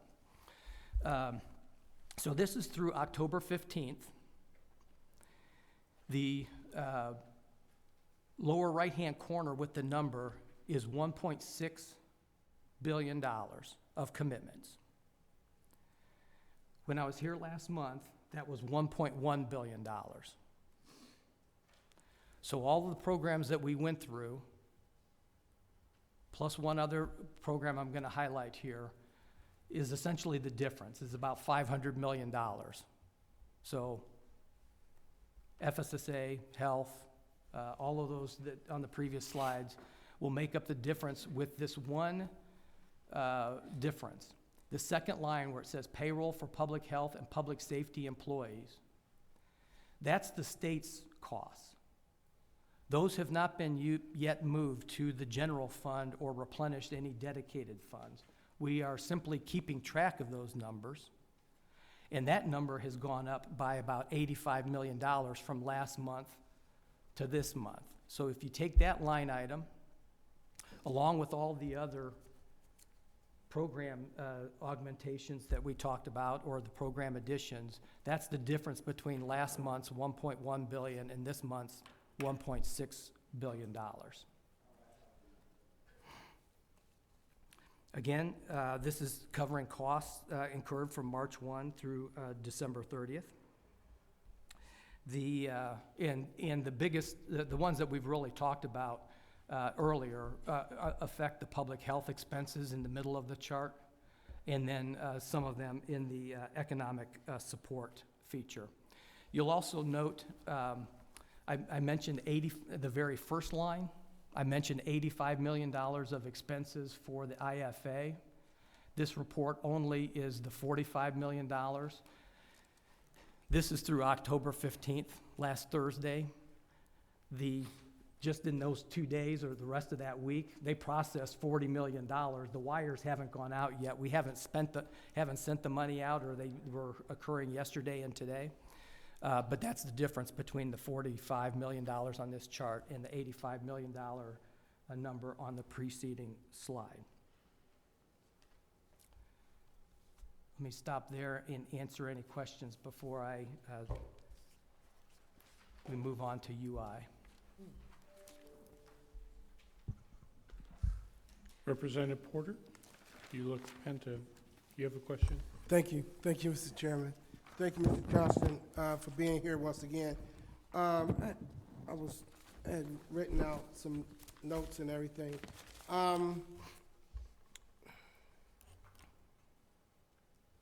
I noticed that we have $200 million additional in regards to expanding testing and contact tracing. And you said that goes, which was up $1 million from last month. And you said about $100,000 go to each agency, public health agency? Each county health department that wants to sign up and be part of the network. So every county, no matter how large the county is, gets $100,000, right? I believe that's right, but I'll confirm that. Okay. So is that the maximum that county can get? Yeah, and I should take that back. If a county has multiple sites, I don't know the answer to that. But let me confirm what the cost per site is, or the grant per site. Okay, thank you. And I'm just gonna go all the way back to the back, and I'll try to pick up something. So we're looking at $313 million, and you did explain what's in the pipeline, okay, from March 1st to December 30th. Right. Right now, we're at $313 million, but we're still running about we're still about $2 billion to spend by December 30th. So, but you Well, the 1.6 on the table. Yes. That is that's our best estimate of expenditures to date, or through the end of the year, with one caveat, is that the public health and safety employees, that second line, will Yes. continue to grow between now and the end of the year. That is just through October 15th. So, And so you, to give you a run rate, I would put it probably another $100 million on top of that. for. On the 384 to probably, I would round it to $500 million. So you anticipate by the end of the year, we would spend around $500 million for the payroll and Yeah, public and that's, health? Okay, that's simply extrapolating the payroll costs through October 15th, and then how many pay periods there are through the end of the calendar year. okay, and you did say that earlier. Okay, and I'll end my. And Representative Porter, this is one of those that, I mentioned how there's these continuing discussions. That is one line item. All of these probably have features that, because of the pandemic, being persistent out there. But this is one of those that if Congress changes the effective date from December 30th, then that sort of changes the extrapolation of what could be covered by these funds if you can cover more payroll costs, going into calendar year 2021. Oh, yes, sir, and one more quick question. Yep. All the dollars that are expended through December 30th, how much time do they have to get reimbursed into 2021? Is there a time period? They've set a loose deadline of 90 days after, right now. The IG says a reasonable period to cover your invoices would be 90 days after December 30th. Okay, thank you. Further questions? Senator Taylor. Thank you, Mr. Chairman. The program for hazard pay, let me look at my notes here. I believe it's through the Indiana Finance Authority. Am I correct? Local government support? Yep. Okay, I want to ask this a particular question. So this money, what are the requirements under this reimbursement program? It's the same requirements as the state. So it could be direct expenses. Until we got the clarification on payroll expenses, the IFA was processing PPE, just other direct costs that counties and municipalities were incurring. Right now, I think the focus because it's easier to substantiate your cost by submitting your payroll records, I think communities are going that route and accessing their funds that way. And then the other thing, sorry for the No, interruption. go ahead. The other thing that is the State Board of Accounts has been on the same calls with the IFA, with these organizations, to talk about how to account for the money and what could be possibly used for it once it comes from the state and goes into their separate CARES Act account at the municipality or the county level. There is I believe there is some flexibility of how they can use the money once it comes in. Okay, so this would cover payroll for fire, police, and other things at the local level? Correct, public safety. Okay, so communities actually gotta actually CARES Act direct fund. They got direct money through the state, okay. Marion County got direct, thank Yep. you. But they receive CARES Act money from the state. Am I correct? Well, Under separate program, not under this. Marion County, Indianapolis didn't pass through the state. Right, that was direct, but the other counties Yes. received monies from the state? Or is this part of it? This is This is that, This is okay. that. So, did counties or municipalities actually receive CARES Act funding any other way through the from the federal government? Well, it did. Okay. They did. Okay, just one. If they're deemed to be an entitlement community, so Indianapolis, Fort Wayne, South Bend, communities over, I think it's 50,000, they get their own direct community development block grant. So part of the CARES Act, not this relief fund, Right. but the CARES Act provided supplemental funding for existing grant programs. So CDBG is one of them. The Emergency Solutions Grant that I talked about with housing here, those same communities, or many of those same communities, receive funding through that program. So it depends on what the funding source is. Some of them that had public housing authorities may have received funding as well. Never passed through the state, but they got the money directly. All right. I'm asking on behalf of a certain municipality Okay. that I know well. So was there any money that municipalities received for PPE and other funds from the federal government other than what you just brought up and the state fund? For PPE, I can't speak to that. Because I just heard that local communities got money, and some of them had decided to spend the money on different things. And I was just wondering, there's one community in particular where the mayor promised hazard pay to the workers and did not do it.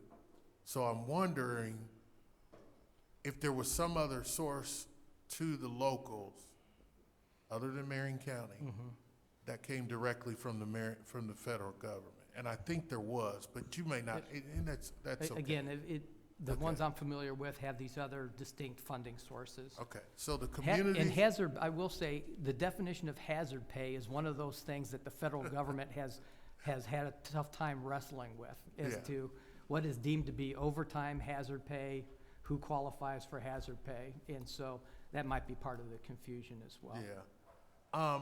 So the reimbursement that we're talking about here are for communities, they can, for example, let's say their budget calls for, $500,000 a year in salaries for the fire department. They can actually apply to this body here at the state that you're talking about and get reimbursement for that? Well, the $300 million was allocated based on population. Right. So depending on what their budget is, and plus, it's for payroll from March 1 through December 30th, Right. so it's not the entire year. Right. And so depending on their allocation, which was based on population, not necessarily their budget, they Right. may or may not be able to recover all of it. But some? Yes. Okay. Yes. And it was 300 million total, correct? Right. Okay. Last but not least, I think I know the answer to this, but none of this applies to Marion County. That's correct. All right, just want to make sure. All right. Carrie, go ahead. Chairman. Thank you, Chris, for another detailed presentation. A couple of questions. After accounting for new allocations, new spending since we last met, how much money still remains that hasn't been committed somewhere? Well, again, using the spreadsheet here, the total was 2.4 billion. If we're going to add another 100 million, that would put us at about 1.7 billion. And so the difference is about $700 million. Okay, Yeah. okay. Since we last met, has there been any, I don't think so, but I'm going to ask just to confirm, any assistance to the food bank community, food insecurity in the state? There has been through FSSA, but not through this program. Okay, okay. Well, I'll take that back. There has been indirect support because the National Guard has been staffing some of the food banks and working the forklifts and other duties there. And so one of the payroll costs that we will be covering is the deployment of the National Guard, those soldiers at the food banks and other duties. Okay. My sense is there's still very much a need there, Okay. so I would encourage the administration to think about that. Also, when looking at the rental assistance, do we know how many COVID-related evictions have happened in Indiana? Do we have any sense of that? I do not. Okay.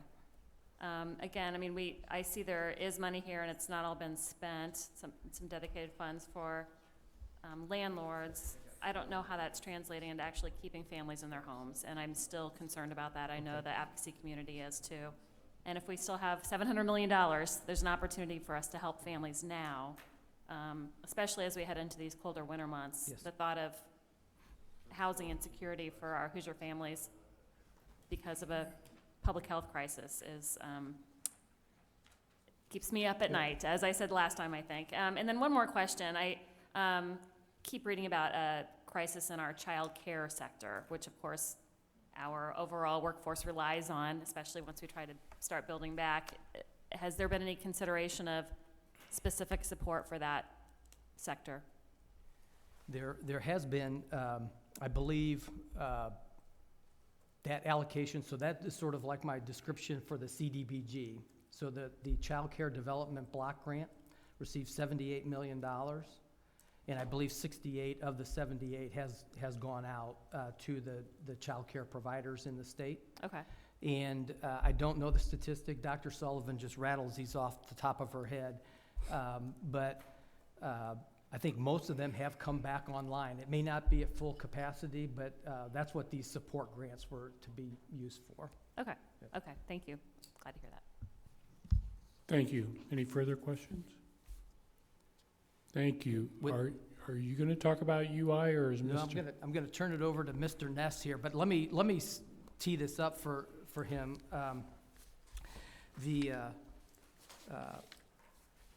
An eligible use for the Coronavirus Relief Fund is replenishment of the UI Trust Fund.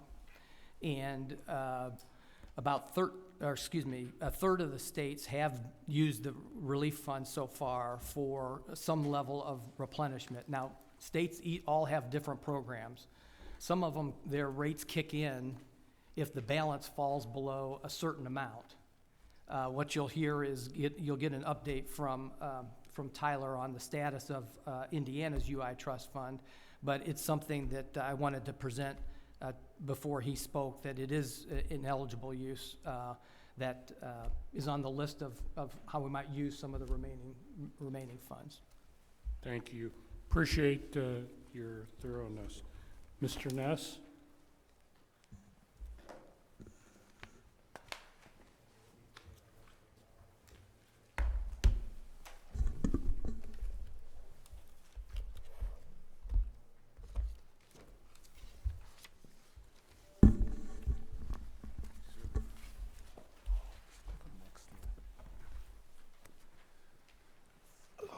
Mr. Chairman, members of the committee, my name is Tyler Ness. I am the Director of Government and Legislative Affairs for the department. I will hope I can do as good of a job as Josh Richardson often does when he comes before your committee discussing this stuff. But right now, I just wanted to provide a brief update of where we've been and where we are. This graph here, you can see the far left is going back to 2003. In the middle there is where the department started borrowing in between 2009 and 2015 during the Great Recession. At the high point, we were borrowing up to $2.1 billion for that. Since that time, legislation was enacted in 2011, which structurally stabilized the trust fund. Before the pandemic hit, we were close to exceeding $1 billion in that trust fund going into 2021. As of last week, our balance for a federal loan was just short of $40 million. We do anticipate the potential to borrowing from the federal government to hit close to $300 million by the end of the year. And so far this year, the department has paid out $5.5 billion in payments. $1.3 billion of that has come from state funds. The rest is through the Federal CARES Act programs. So what are the consequences of borrowing? Right now, any borrowing we do from the federal government is interest-free. That ends at the end of December unless there is further congressional action to extend that interest rate at 0. But interest would start accumulating right now on January 1st, 2021, if there's no action from Congress. That interest rate would be right around 2.4%. Employers could see a potential FUTA credit reduction, that is a Federal Unemployment Tax Act credit reduction. That would kick in if there is an outstanding advance on January 1st of 2 consecutive years. Employers would be subject to a 0.3% credit reduction each year, so at most 0.6 if we're borrowing for 2 consecutive years. The cost would be roughly $21 per employee per year. So after 2 years, that would go up to $42. That credit reduction would increase for every year the state of Indiana does have an outstanding loan balance. Rate adjustments. Due to legislation passed in 2020, we are scheduled to stay on Schedule E right now. That will not change. Rates impacted in 2021 due to charges during the pandemic. We do believe most rates would increase in 2022. We do not think that too many employers would be hit in 2021. We'll go to a little bit on our fraud, on what is going on there, since that does tie into the trust fund. Some of our fraud prevention and detection and recovery efforts include, the biggest is identity theft. People who do not know that their information was stolen and sent on the black market for people to access. That is our biggest one, so we continue to stress to individuals who are inquiring about UI not to share your social security number with anyone. If we need it, we will ask for it. Do not share that stuff just in a random email to one of the state senators, state representatives' offices, or to the legislative assistants. If we need further information like that, we'll get it. Fraud in the PUA program. Every state has been working with NASWA, which is the National Association of State Workforce Agencies, as well as the FBI, Secret Service, other law enforcement agencies throughout the country, to track down where this fraud is committing, who's committing it, and how do we recover those funds. Here recently, we have partnered with a company called ID.me. That company is going to help the department work through some of their ID verification issues. We are increasing ID verification just to ensure we know that the claimant applying is the claimant that's going to be receiving the benefits. We share information regularly with the Office of Inspector General, with the Department of Labor, with the Indiana State Police, the FBI, Secret Service. We're working closely with KeyBank, who does all of our payments to unemployed claimants, as well as other banks where the fraud is occurring, to see what are they looking at on their end, and then also messaging to claimants, putting alerts out, letting them know when we believe there's been an increase in fraud, and to make sure you're checking your account to make sure it hasn't been breached, that all information is there. We do have a little bit of data analytics, but I will not get into that too much, so we don't provide the fraudsters a roadmap of what exactly we're looking for. But that is where our trust fund is at. We are like I said, we're currently borrowing around $40 million. That may have went up a little bit this week, but we do keep track of that weekly, and are keeping the governor's office involved with those updates, as well as the budget agency. So with that, I will hopefully answer any questions. Mr. Johnson just talked about COVID money potentially paying for some of this, and 1/3 of the states are doing that? I would say it's probably a majority of the states at this point that are using COVID money. I know there's a couple states that haven't yet, but I would say most of them are, or at least considering using COVID relief money for this. Has there been discussions in the administration with the governor's office about? I cannot answer that question. I don't know if Chris Okay. could or not.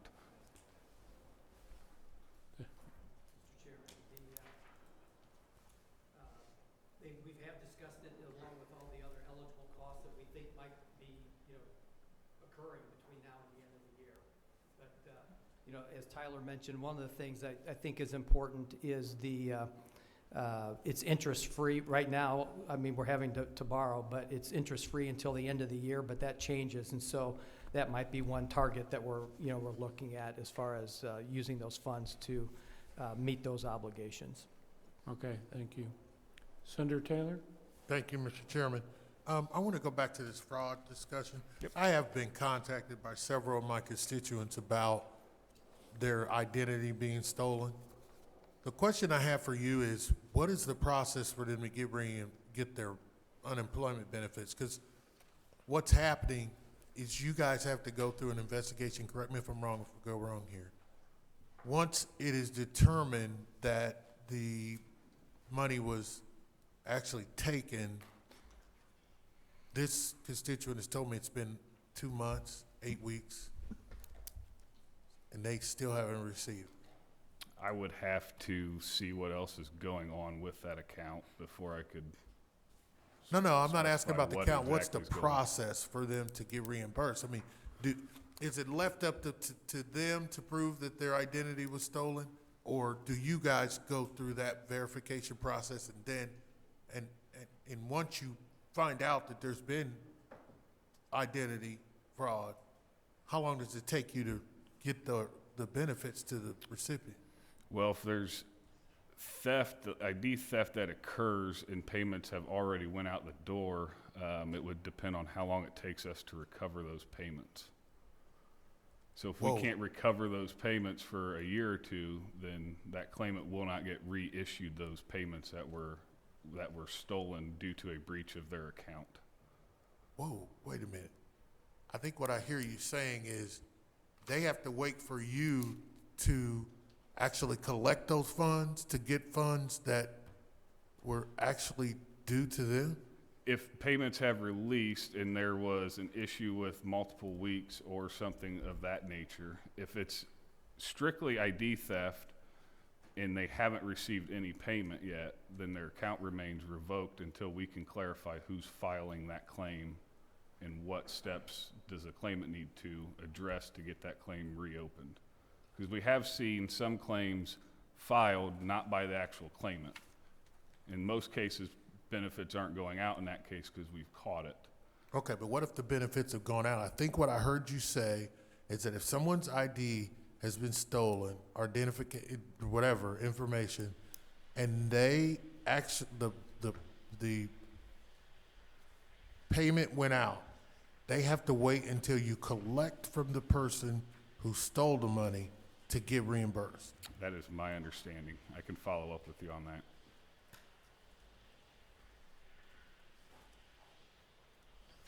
I have a serious problem with that. That does not sound like a policy that we should be doing. I'm surprised I'm not hearing from my other colleagues. Fraud, especially in this scenario, should be taken very seriously. And let me reverse it. If a person fraudulently receives payment, we go through a process and we can garnish their wages.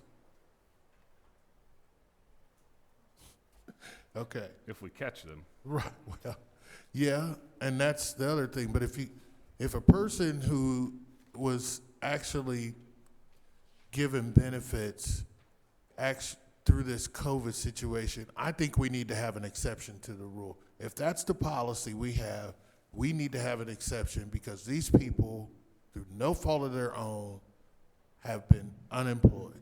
And if you're telling me they have to wait until you collect money from the person who stole from them, I have a problem. So I don't know if it affects anybody else here, but I don't think I have the ability to tell you to change your policy, but somebody here needs to do something. Senator Brown? Thank you, Mr. Chairman. Thank you, Mr. Ness. I would like to know the number of individuals or accounts that you believe have been affected by fraud and what the dollar amount is attached to that. I do not have that information today. I will work to get that to you. Well, I know, I mean, we've seen that on the federal level with PPP. Everybody is always in a rush to get the money out the door, and then after the fact, both sides will claim foul because there's fraud, depending on whose ox is being gored. But do you have a ballpark number? Is this a huge problem? I know it took a long time because no one anticipated the number of claims that would be filed. I mean, tens of thousands exponentially, right, compared to what you had. But do you have a sense at all? I mean, is it at 1%, 10% in terms of accounts or dollars that have gone out? I do not have an estimate of that. I'll work to get that to you, but just based on my interaction with the UI system, I'm not comfortable giving a percentage of what I think is fraud. I'll talk with our department leads to see what they're noticing, but I don't know that we've put out a specific number of claims that we anticipate to be fraud. There are claims that have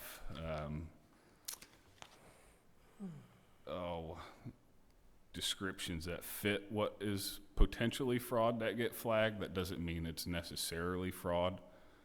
So I would be hesitant to give you an actual number. Okay, well, do you have an example of a case that you know of where there was actual fraud that comes to top of mind? And how you proceeded with that? I mean, most of the emails I get or receive are, I think this has been fraud, from normally employers will get my information where someone has been working throughout the pandemic. They're receiving, they get a notification saying so-and-so is filing for benefits. Oftentimes that reaches my desk to where then I connect them with our fraud department, and they go through a separate process of locking the account, making sure that we notify the claimant who potentially was hit by identity theft. And then there are steps for them to file reports with the FTC, the state police, and credit bureaus to make sure they're monitoring that side of their own house there. Okay, well, that's a very different, and I'm sure that's an issue, but that's a very different type of fraud than I think what Senator Taylor was talking about. So somebody who is, maybe they were fired, they weren't furloughed, or they, to your point, are working dual jobs and or still working and they're not eligible, but they filed anyway. Right, so that's different, right? But when we're talking about identity theft, I mean, we've had some hacks, like the Expedia hack, not Expedia, Experian, where somebody's information may be out there, and so they are legitimately unemployed and they've applied, but you're suggesting they too, I can see you closing the account of someone as you investigate to see if they're actually working. But if someone says, I'm not working, and their employer verifies they're good to go to receive it, and they say someone else received it in my name and I'm not getting it, or under my social security number, you are locking that account and that person won't get their money until you have followed through in a criminal case? No, until we can clear up who exactly filed, where where did it come from, and then speak with the actual claimant. I don't know the full process of our fraud team unlocking accounts. I can follow up with you on that, but we do reach out to the individual where they're saying, hey, my account's locked, I can't get in it. And oftentimes that is due to a fraud lock that has been put on it. Claimants don't always know that their accounts are revoked due to that issue, so that's why we normally get our fraud team involved or our benefits team involved to figure out what is the issue and how can we get that to the actual claimant. And so I'm assuming that, for example, is it a direct deposit occasionally, these checks? There's two options. There's direct deposit or KeyBank debit card. Okay, so the debit card would be harder to trace, But if it's a direct deposit and I tell you my bank is ABC and it's going to XYZ Bank, you should surely know that's not my account, and you should be able to rectify that, I would think. That means someone has breached that individual's username and password. They have gathered that information somewhere. They've gathered that information to go into the system to change how they want to receive their benefits. Right, but, so perhaps you could get us information on how you're following up with that individual. And I'd be curious to know across other agencies, if someone is the victim of a hack and they can prove they're a victim of an identity theft, as opposed to them being fraudulent, whether it's Medicaid or food stamps or whatever. I'm glad we would lock out the accounts where we are suspecting or thinking they're fraud. But if someone says someone has stolen my entitlement benefit, I'd like to see if we're treating them all the same. And that might be outside of your scope. Thank you. Further questions, Representative Porter? Thank you, Mr. Chairman. Mr. Ness, during your presentation, you used the word that you plan to borrow $300 million by the end of the year. And you said we've already borrowed $40 million? Yes. Is that correct? So what happens after the 30th of December? Likely another request to the federal government for money for January. I believe those requests have to be made monthly. So right now, out of state benefits, it's anywhere between $30 and $35 million a week. So roughly $120 to $140 million a month. So we would put that request in for January. I believe that request would go in December to the federal government. Okay, but you don't know how much you expected to borrow after the 30th in 2021? No, it's all based on how many claimants are filing state benefit claim. All right. Mr. Chairman, please. Then I've been told that there's like 700,000 people that's still waiting, 700,000 claims still waiting to be processed through your department. And we spent like $15 million and have a plus improvement rate of 1.5%. Can you address any of that? I cannot.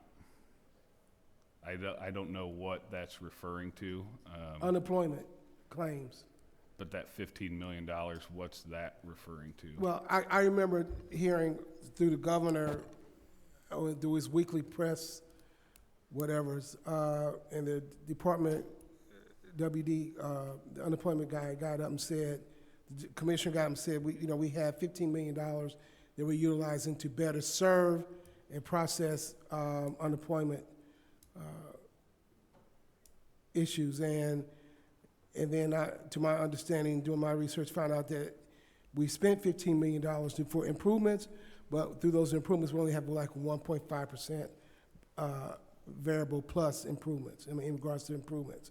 So, but obviously, if you say you don't know, there's no use in me asking you the question. I mean, a lot of that would be towards our call center staffing, which there is a disconnect between call center staffing and adjudication work. Our call center staffing has been beefed up. Our adjudicators staffing has been beefed up. We are making progress in resolving claims. That would be the extent of what I can discuss with you. I can follow up with you with additional members of our unemployment insurance team if we want to have a further conversation. But yeah, we can do that because I'm still getting calls in my office on 6, 8, 12, 14 weeks. They got 2 checks and now they don't have any more. That's real. So, I don't know what the glitch is in regards to the personnel. And then I've had people tell me that, of course, people were not as nice on the phone, for those individuals who are desperate to receive those dollars for unemployment, for losing their job. So hopefully we can continue to advocate for Hoosiers and for people who have worked in this state and who have contributed. So thank you. Thank you. Any further Comments, questions? Thank you very much. Thank you for the presentation. Information announcements on our next meetings will not be held in this room because this actually, I think, becomes the House of Representatives organization room when session starts. Our next meeting is tentatively scheduled right now for November 18th, which is the day after Organization Day. It'll be the university's presentations. And then we'll meet December 14th, 15th, and 16th. That'll be going out a little bit later as far as actual events. We will be meeting in the Indiana Library in the History Reference Room for our next meeting. Yes. Mr. Chairman, in an effort to be considerate of the time necessary for those presentations next month for the universities, I thought about sending out a letter, and I will do that, but I would like, because I feel like, well, I do, ask a lot of questions about minority women and veteran-owned business participation to the universities. Instead of me having to ask the question, Mr. Chairman, just for the universities that might be watching this, I would rather that you just come and be prepared to address those issues and address it in their presentation. I know they're asking for money. I know they're asking for other things, but these are common questions that come up over and over again, and I feel like I'm commandeering too much time asking the same questions that they know I'm going to ask, and instead of just presenting it, I would expect that they would present it at the meeting. So just Thank you. point of clarification. Thank you. Any questions about the announcement of where we're meeting and when we're meeting? Okay, we are adjourned. Thank you.